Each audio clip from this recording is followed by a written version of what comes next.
Hello and welcome back to JBCTR, where today you join me kind of halfway through wrapping my GR Yaris, and next up is to remove the door cards and the handles. So I thought I'd do this little video just to show you how to remove the door card and the handle. So first up, you'll need to take a trim removal tool to unclip this panel here. You'll need to unplug the electric window switch on the passenger side, and if you're removing the driver's side, you'll also need to unplug the controls for the electric mirrors. Next, you'll need to unscrew this bolt here with the standard crosshead, and under this little flap here, you'll find a second bolt with the standard crosshead again.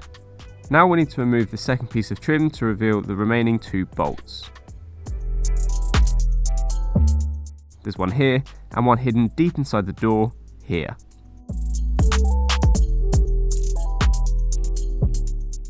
Unclip this cover before gently unclipping the door card. You'll need to unclip the two cables for the door release before the door card can be fully removed. To access the exterior door handle mechanism, this white plastic trim will need to be removed.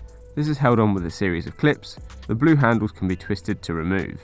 To remove the door handle, you'll first need to unplug the keyless entry sensor. The sensor itself will need to be unclipped and tilted forwards like so, and finally the main plug can be unclipped.